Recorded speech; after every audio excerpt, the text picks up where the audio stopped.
La sesión pasada hicimos un stop hasta el versículo 14, donde encontramos la primera reunión de oración de la iglesia.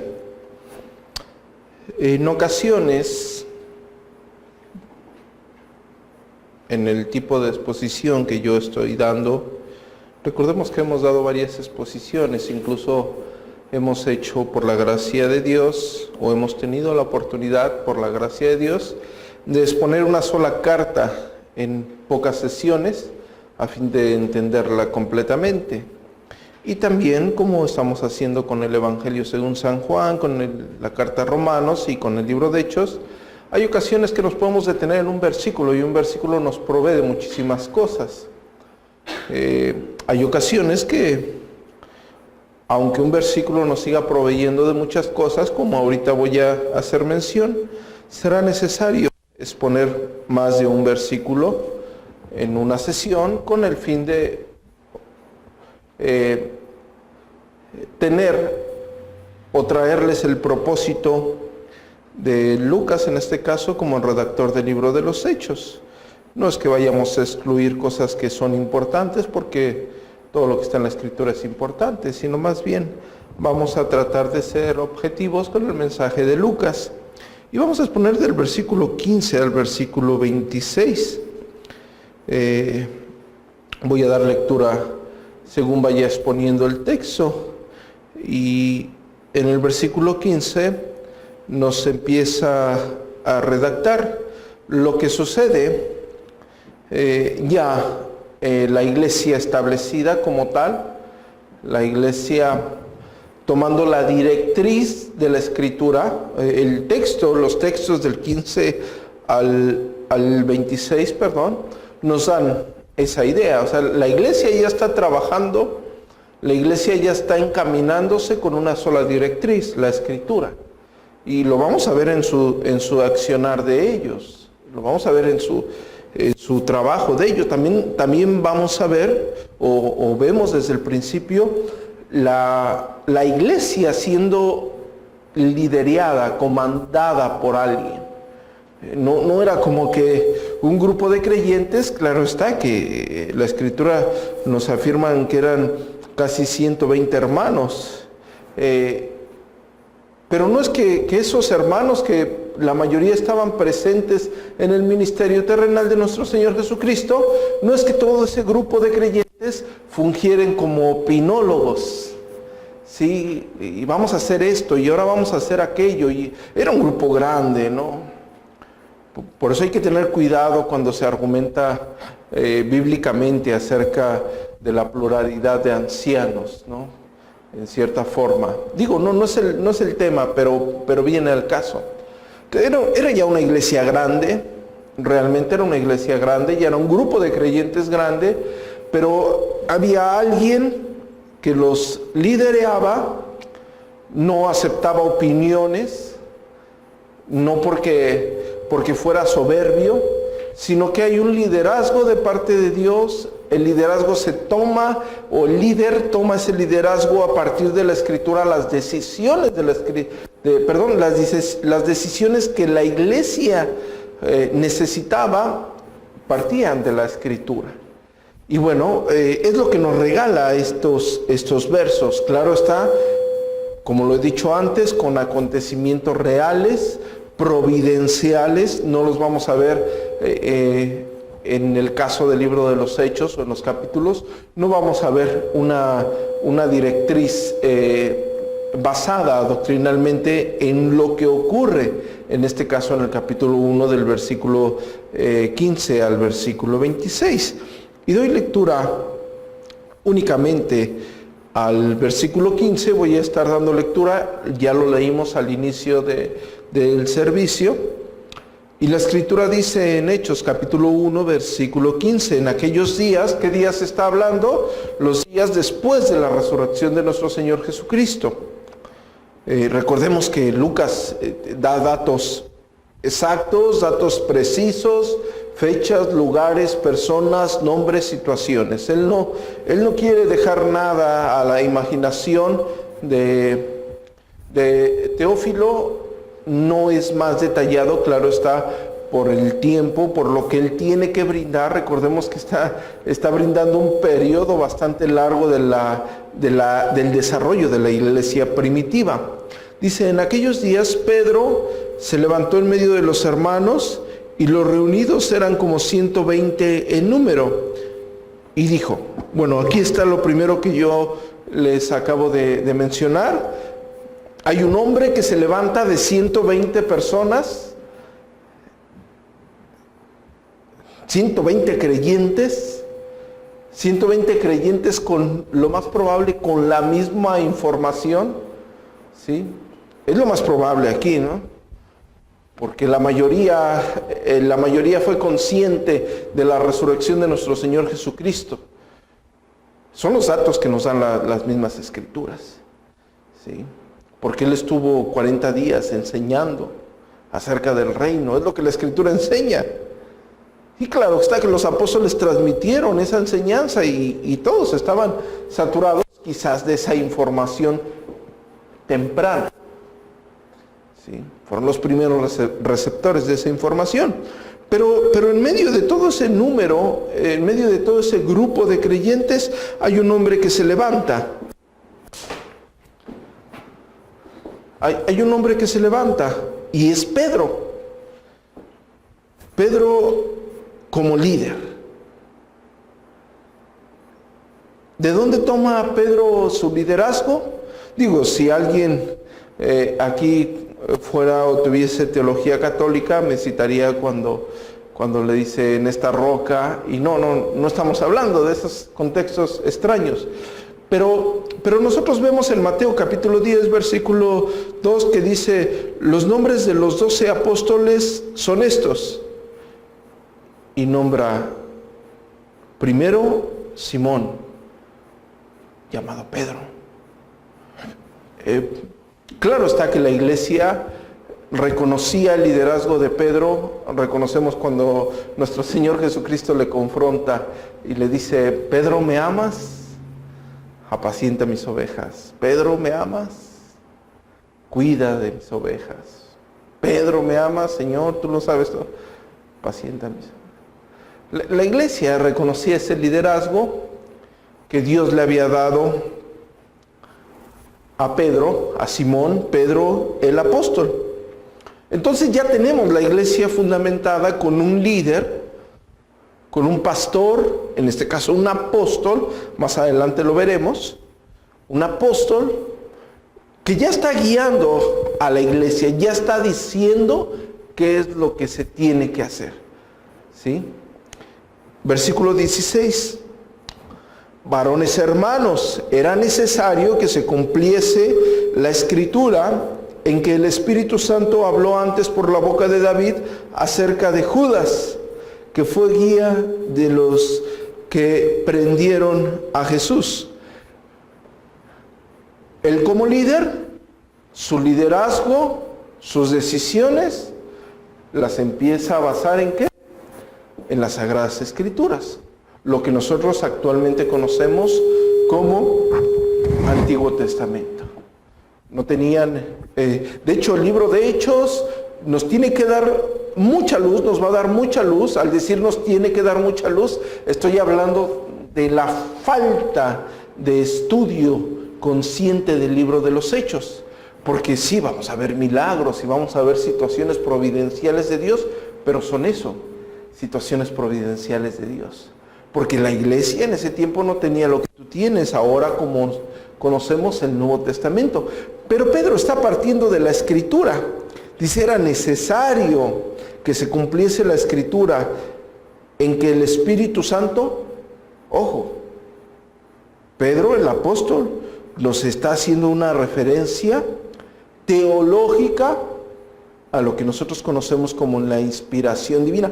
De hecho, en 2 de Pedro capítulo 1, versículo 19, ya nos habla de la inspiración divina como una inspiración plenaria y verbal, porque él dice en el versículo 19 del primer capítulo de su segunda carta, dice, tenemos también la palabra profética más segura, a la cual hacéis bien en estar atentos como una antorcha que alumbra en lugar oscuro hasta que el día esclarezca y el lucero de la mañana salga en vuestros corazones, entendiendo primero esto, que ninguna profecía de la Escritura es de interpretación privada, porque nunca los profetas, nunca la profecía fue traída, ¿por qué? Por voluntad humana, sino que los santos hombres de Dios hablaron siendo ¿qué? Inspirados por el Espíritu Santo. Nos lo está diciendo el mismo Pedro, que en su primera intervención eclesiástica, vamos a decir, en su primera reunión de membresía, en su primer diálogo ya como iglesia, establecida como la iglesia del Señor, él dice, para que se cumpliese la Escritura, pero en donde el Espíritu Santo habló. ¿Por parte de quién? Por la boca de David. O sea, usó a un hombre. En la Escritura tenemos el testimonio de cómo Dios por medio del Espíritu Santo usa a un hombre. Es lo que nos está diciendo el apóstol Pedro. No sé si me estoy dando a entender. Él desde un principio entendía eso. Él tenía la Escritura del Antiguo Testamento, estaba dirigiendo a la iglesia, pero sus decisiones para dirigir a la iglesia tenían que ser basados en la Sagrada Escritura. ¿Por qué? Porque según entendía,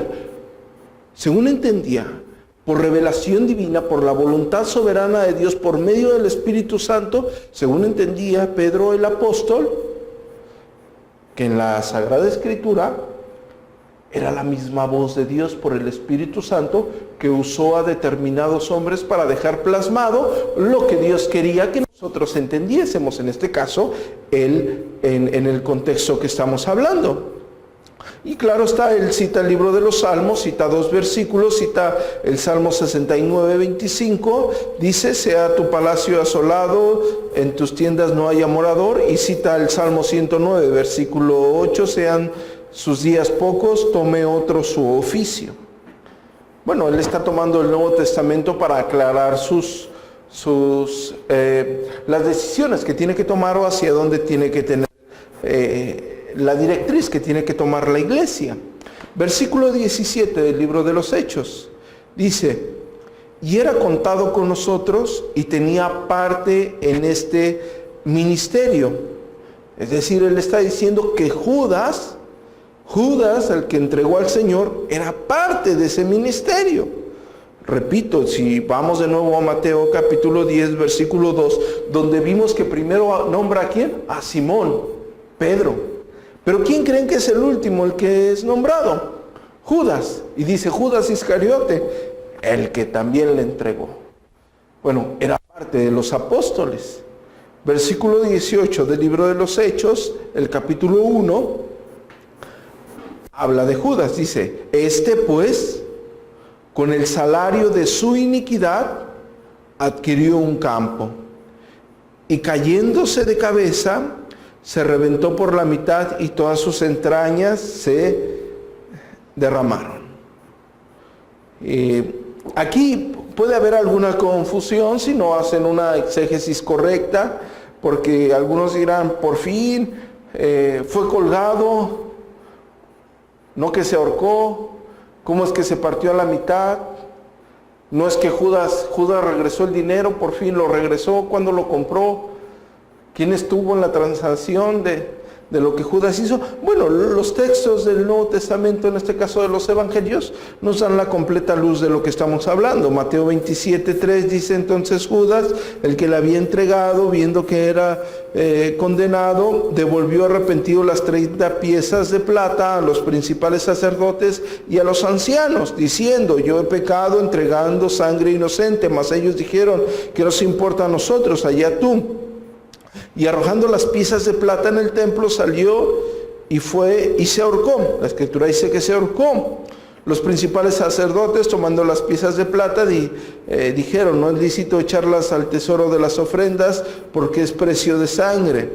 Y después de consultar, compraron con ellas el campo del alfarero para sepultura de los extranjeros, por lo cual aquel campo se llama hasta el día de hoy campo de sangre. Así que se cumplió lo dicho por el profeta Jeremías cuando dijo, tomaron las 30 piezas de plata, precio del apreciado según precio puesto por los hijos de Israel, y las dieron para el campo del alfarero, como me ordenó el Señor. Bueno, este texto nos da toda la luz para hablar de esto, ¿no? Es decir, quienes compraron el terreno del cual está hablando por las monedas de las cuales con las cuales Judas entregó al Señor, fueron los principales.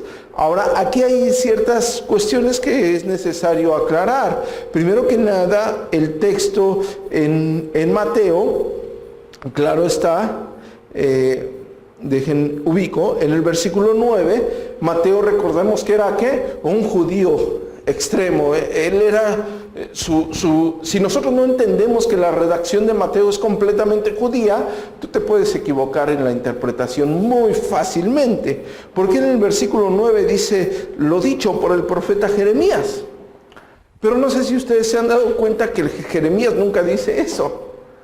Ustedes van al libro de Jeremías, nunca van a encontrar ese texto en el Antiguo Testamento. Pero sí lo encuentran en Zacarías, en el versículo 12 del capítulo 11 al 13.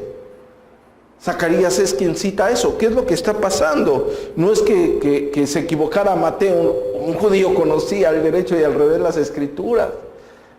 Ellos lo conocían perfectamente. Bueno, como nosotros hemos visto en algunos pequeños seminarios, en algunas pequeñas clases, los judíos dividían en 3 porciones las Sagradas Escrituras, es decir, el Antiguo Testamento para ellos. ¿Lo dividían en qué? En la ley de Moisés, que abarcaba los 5 primeros libros, lo que ustedes conocen como el Pentateuco.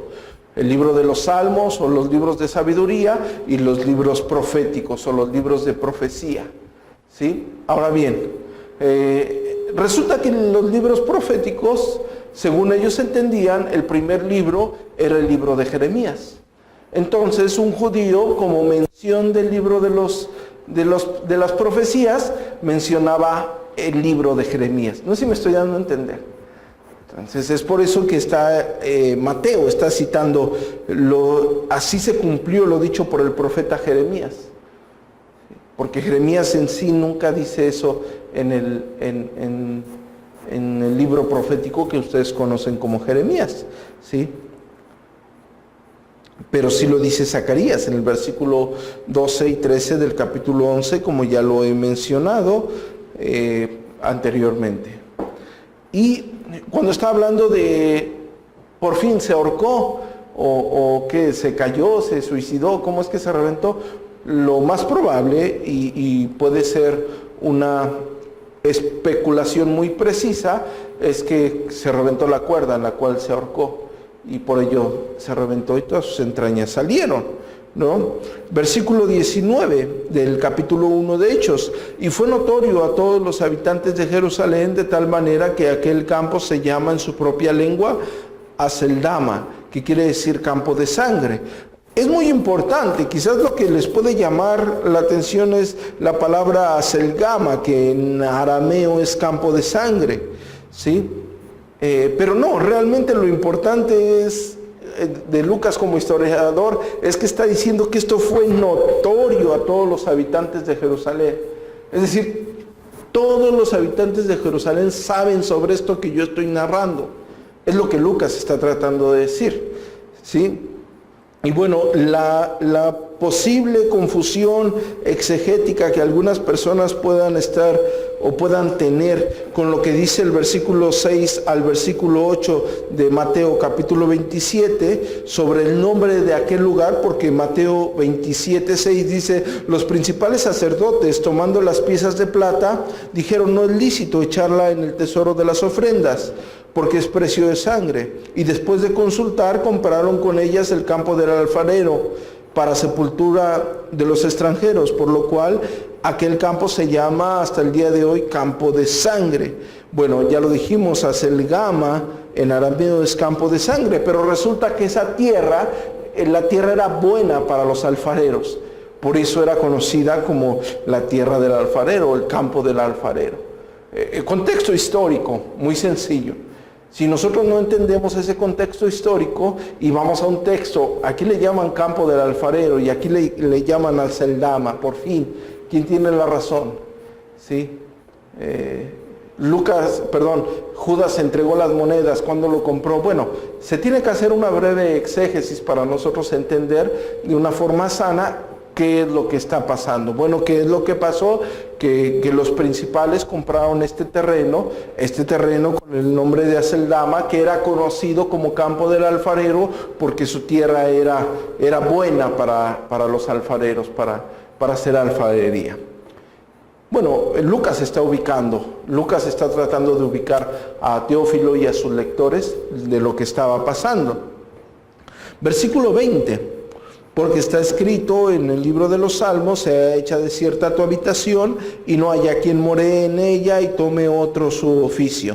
Le repito, él cita dos textos, el versículo 25 del Salmo 69 y el 109 el 8 del capítulo del Salmo 109, perdón. Muy bien, hasta ahí estamos en la redacción del apóstol Pedro, ya como líder, ya liderando una iglesia, tomando las escrituras para liderear una iglesia, que es lo que toda persona o todo ministro debe de hacer para liderear una iglesia, tomar las escrituras para liderearla. No es bíblico, los opinólogos, no es que un pastor sea soberbio, no es que un pastor sea engreído, no es que sea orgulloso, los opinólogos no son buenos para una iglesia. No sé si me estoy dando a entender. Él no se planta a Pedro y dice, no, ¿cómo ven, hermanos? ¿Qué vamos a hacer? ¿Lo ponemos a votación? Vamos. No. Él empieza diciendo cómo es que va a suceder, qué es lo que van a hacer. Cita la escritura, como está escrito, y empieza Pedro a tomar una decisión para que la iglesia tome la vertiente de las sendas sagradas del Señor, según la misma escritura lo estableció. No se me estoy dando a entender, ¿no? Claro, si esto lo queremos aplicar de una forma muy sencilla a nuestra vida, nosotros como líderes en nuestro hogar, como líderes de nuestra vida espiritual, personal, en nuestras decisiones, en nuestra vida diaria, siempre tiene que estar tomada basadas en las Santas Escrituras. Nosotros ya tenemos las Santas Escrituras. Cuando tú tienes un conflicto personal, un pecado, una situación, bueno, ¿qué dice la Escritura? Lo voy a resolver conforme a las Sagradas Escrituras. ¿Qué hago aquí? ¿Qué voy a hacer aquí? Bueno, lo vamos a resolver, lo vamos a guiar como las Santas Escrituras lo dicen, ¿no? Es la forma correcta de seguir las sendas del Señor. Ahora bien, a partir del versículo 21 en adelante, el apóstol, pues como lo narra Lucas en el libro de los Hechos, da los requisitos para ser un apóstol, ¿sí? Se centra, ¿cómo es que va a tomar la decisión? Esto ya lo hemos visto en otras ocasiones, así que voy a ser muy sencillo y fundamental en esto, y únicamente voy a tomar lo narrado en el libro de los Hechos. No voy a hacer, como en otras ocasiones, los recorridos que hemos acostumbrado para hablar de este tipo de situaciones, ya que en el siglo XXI tenemos un énfasis por aquellos hombres que se autonombran apóstoles. Tenemos apóstoles en todos lados, desgraciadamente, ¿no? Y bueno, la iglesia desinformada cree que es verdad, ¿no? Que primero eres evangelista, después asciendes a pastor, después de pastor ya como fundaste 3, 4, 5 iglesias, ya pasas a ser apóstol, ¿no? Y decía por ahí un cómico, y después quieres o pretendes ser arcángel o algo por el estilo, ¿no? Pero no, realmente no es así. No, hubo requisitos, hubo circunstancias. El apostolado ya no es para nuestros días. Eso se tiene que entender plenamente. La Escritura nos da la suficiente información para que nosotros no seamos engañados. Y en el versículo 8 nos da el primer requisito que ellos buscaban para un genuino apóstol. Él dice, es necesario, pues, que de estos hombres que han estado junto con nosotros todo el tiempo que el Señor Jesús entraba y salía entre nosotros, primer requisito es que hubiera participado en el ministerio terrenal, es decir, ser llamado por el Señor Jesús. Era el primer requisito que ellos estaban buscando. De hecho, Juan capítulo 15, versículo 16, nuestro Señor Jesucristo dice, tú no me elegiste a mí, le está hablando a los apóstoles, sino que yo, ¿qué? Los elegí a vosotros y os he puesto para que vayas y lleves fruto y vuestro fruto permanezca, y para que todo lo que pidieras al Padre en mi nombre, Él os dé. Tú no me elegiste a mí, dice el Señor. Él eligió a los apóstoles. Y aquí hay una confusión en el caso de Pablo, ¿no?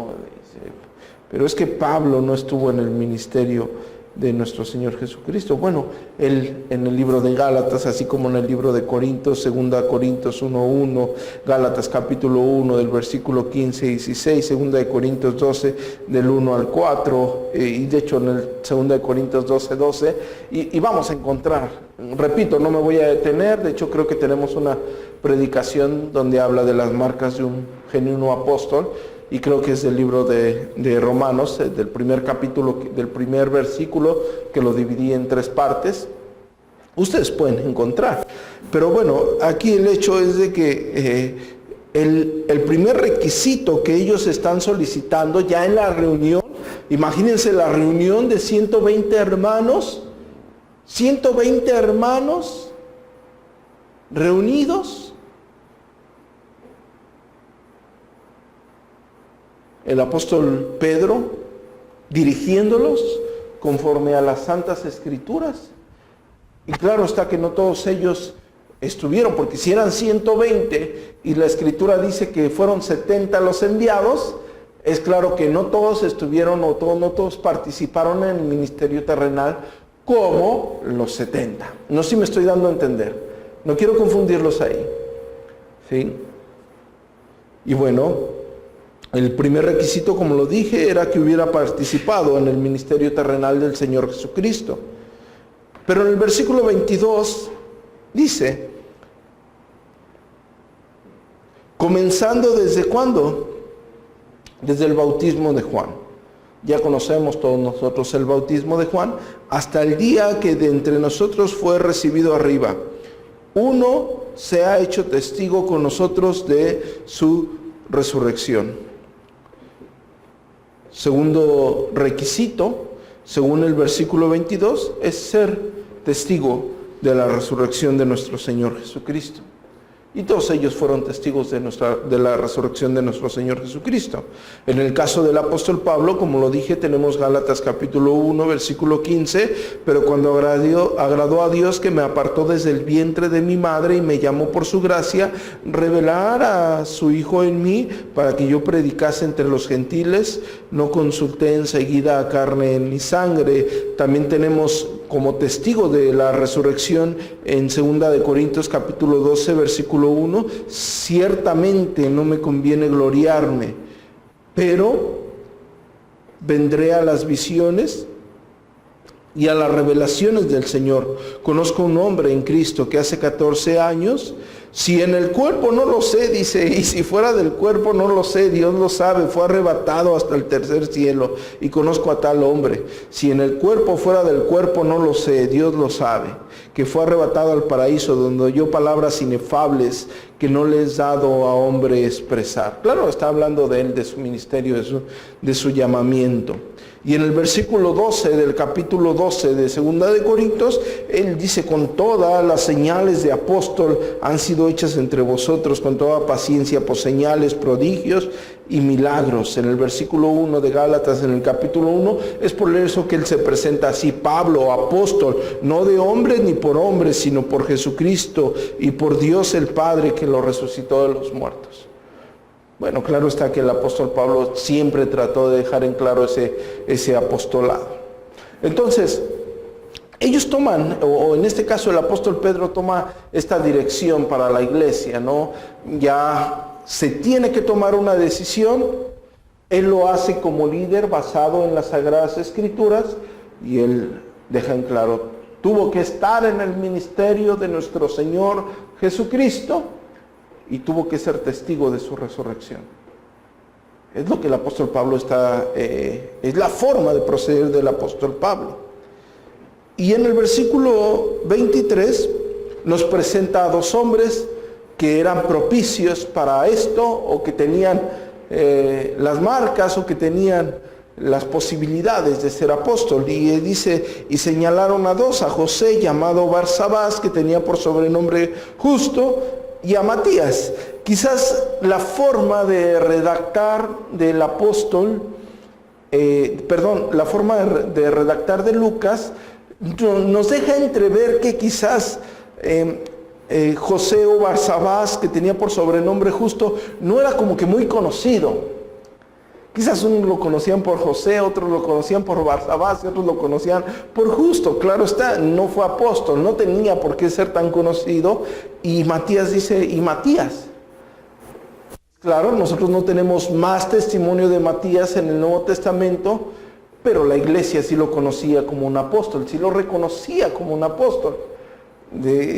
Como podemos decir coloquialmente, a Barsabás, ni quien se acuerde de él, por eso tuvo que dar detalle a José, llamado Barsabás, que tenía por sobrenombre Justo. Barsabás, curiosamente, significa hijo de Sabat, ¿sí? Y algunos traductores o algunos que especifican el griego le llaman hijo del día de reposo. Y Justo es José, pero en latín. Recordemos que en aquel tiempo algunos tenían dos nombres, en este caso dentro del Imperio Romano, que ya empezaba a introducir el latín.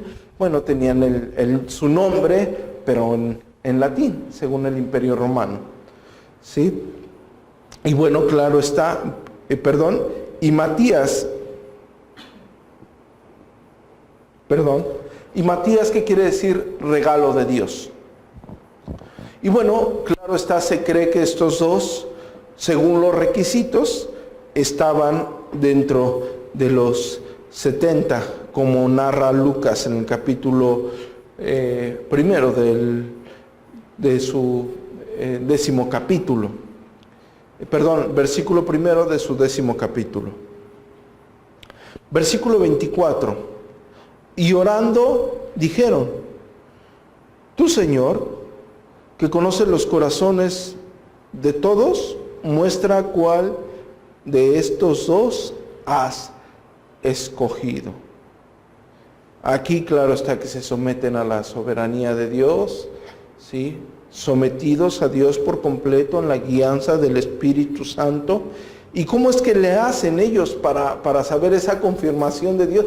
Si nosotros no entendemos esto, y yo hago mucha referencia, porque la mayoría de ustedes salió de una iglesia pentecostal y aún pueden estar teniendo un conflicto intelectual con aquellas ideas, ¿no? Y muchas personas, yo recuerdo que les decían en cualquier situación, pídele confirmación a Dios, y ahí estabas tú esperando una confirmación. Y claro está, Dios puede obrar providencialmente, Dios es soberano, ¿no?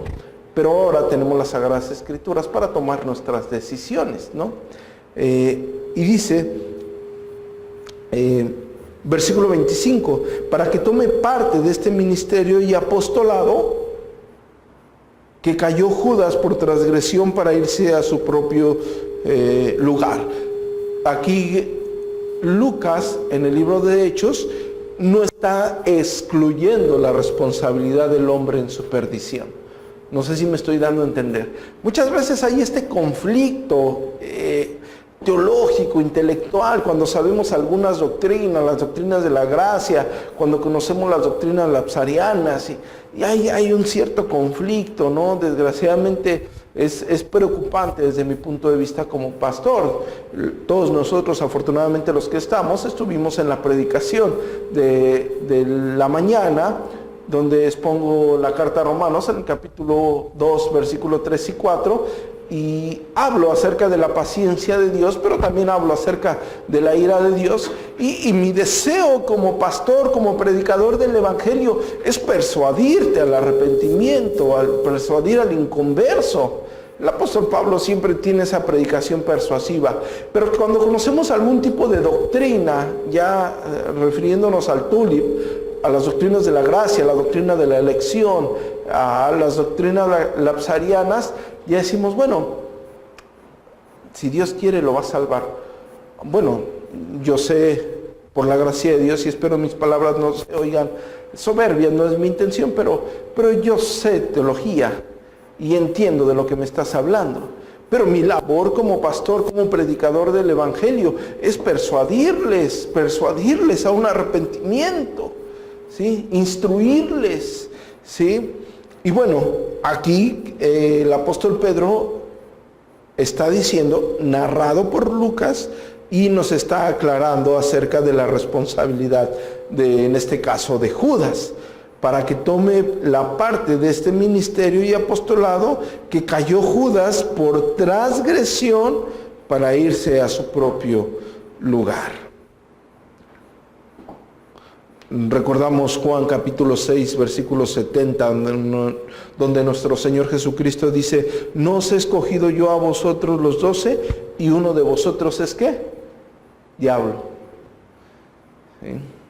Digo, para que nosotros entendamos la responsabilidad de Dios, la responsabilidad del hombre y la soberanía de Dios, para que no caigamos en aquel error práctico. Nosotros intelectualmente hablando sabemos que Dios es soberano, pero ya hablando en la práctica, por lo menos a mí como pastor, como predicador, en este caso si evangelizo, hay una obligación mía de persuadir al pecador para que se arrepienta de sus pecados. Pero yo intelectualmente hablando sé que es la obra de Dios en ese hombre, es el Espíritu Santo el que obra, como en alguna ocasión les he comentado que el doctor Master nos dice, predica a alguien como si dependiese de ti que se convirtiese, pero consciente que es el Espíritu Santo el que va a hacer la obra, ¿no? Solamente la mención de ello, ¿no? Versículo 26 dice, y les echaron suertes, y la suerte cayó sobre Matías y fue contado con los 11 apóstoles. Aquí nuevamente yo vuelvo a hacer referencia, gracias a Dios que estamos haciendo la exposición del libro de los Hechos, porque muchos desconocemos el contexto histórico, ¿no? Y pueden decir suertes, y por eso Matías no fue el verdadero apóstol, porque echaron suertes y eso no es de Dios, y los que juegan la lotería se van a ir al infierno y empiezan a maldecir a cuanto hombre. Tranquilos hermanos, ¿sí? Recordamos que en el Antiguo Testamento vamos a encontrar que era la forma en que ellos veían la soberanía de Dios. No sé si me estoy dando a entender, ¿sí? No lo hacían mediante una competencia, porque lo entendían que ya era el hombre con sus capacidades terrenales el que podía influir en la decisión divina. Estoy hablando terrenalmente. Cuando digo influir en la decisión divina, estamos hablando que el hombre podía interponer sus habilidades para poder inclinar la balanza según lo que ellos estaban cuestionando. Cuando ellos entendían o hacían suertes, ellos daban por hecho que la suerte, como Dios es soberano, determinaba la decisión de Dios. Si alguien echaba suerte, vamos a imaginarlo de esta forma. Yo sé que es muy trivial lo que voy a decir, pero vamos a imaginar lo que nosotros conocemos como un volado. ¿Saben qué es un volado, no? Agarran una monedita y dicen cara o cruz, águila o sol, según la nacionalidad que ustedes tengan, o si tienen las dos pueden ocupar los dos nombres. Y bueno, imaginemos que estamos en el Antiguo Testamento, un cara o cruz. Nosotros sabíamos que era la decisión soberana de Dios en el cual caía. No es que ellos están desobedeciendo. ¿Y en qué me baso para decir esto? Bueno, tenemos Levítico capítulo 16, versículo 8, y echará suertes Aarón sobre los dos machos cabríos, una suerte por Jehová y otra suerte por Azazel, y hará traer Aarón al macho cabrío sobre el cual cayere la suerte por Jehová, y lo ofrecerá en expiación. Mas el macho cabrío sobre el cual cayere la suerte por Azazel, lo presentará vivo delante de Jehová para hacer la reconciliación sobre él, para enviarlo a Azazel al desierto. Bueno, era una práctica muy común al decir muy común que lo habían establecido, de tal forma que entramos en el Nuevo Testamento, entramos en la primera reunión cristiana, entramos en el primer diálogo de miembros, si lo quieren ver de esta forma, y no tenían el Nuevo Testamento. No tenían el Nuevo Testamento. Claro está que tomaban sus decisiones basadas en lo que ellos ya conocían. Y es fácil decir, vamos a echar suerte. Proverbios 18:18 dice, la suerte pone fin a los pleitos y decide entre los poderosos. Esto ellos lo conocían intelectualmente hablando. Sí, no sé si me estoy dando a entender. Y bueno, fue básicamente la primera decisión que tiene que tomar la iglesia cristiana. ¿Qué aprendemos de estos versículos que quizás los hemos pasado por alto? ¿Qué aprendemos después de esta reunión de oración, después de que ellos tienen la reunión de oración? Una, que la iglesia debe de ser comandada por un líder. Claro está que después vamos a ver en el transcurso del libro de los Hechos cómo va a haber reuniones, pero bueno, ya hay varias iglesias establecidas y cada iglesia necesitaba un líder. La iglesia, una iglesia cristiana, una verdadera iglesia cristiana necesita un verdadero líder cristiano. ¿Cómo sabemos que es un verdadero líder cristiano? Porque guía a la iglesia tomando las decisiones según ¿qué? La Sagrada Escritura. Y lo vemos nosotros lo vemos en el siglo XXI. ¿Cómo sabemos que es un verdadero líder, un verdadero pastor? Bueno, porque toma sus decisiones basadas en las Sagradas Escrituras, no en métodos humanos para atraer, para entretener. No, eso está lejos de lo que la Escritura establece, ¿no? Y bueno, la Escritura afirma que la iglesia reconocía el liderazgo del apóstol Pedro. Liderazgo que fue tomado para dirigir a bien a la Santa Iglesia de nuestro glorioso Señor Jesucristo. Y a pesar de que era un grupo grande de creyentes, porque era un grupo grande de creyentes, los opinólogos quedaban restringidos, ¿no? Se sabía que había tenía que haber una sujeción a un líder. Y dos, cosa importante, pero que gracias a Dios hemos tenido la oportunidad de hablarlo en otras ocasiones, que ponen las pautas con las cuales un apóstol tenía que ser llamado apóstol. Y bueno, también actualmente nosotros tenemos la desdicha de vivir en una generación donde la mayoría quiere ser apóstol.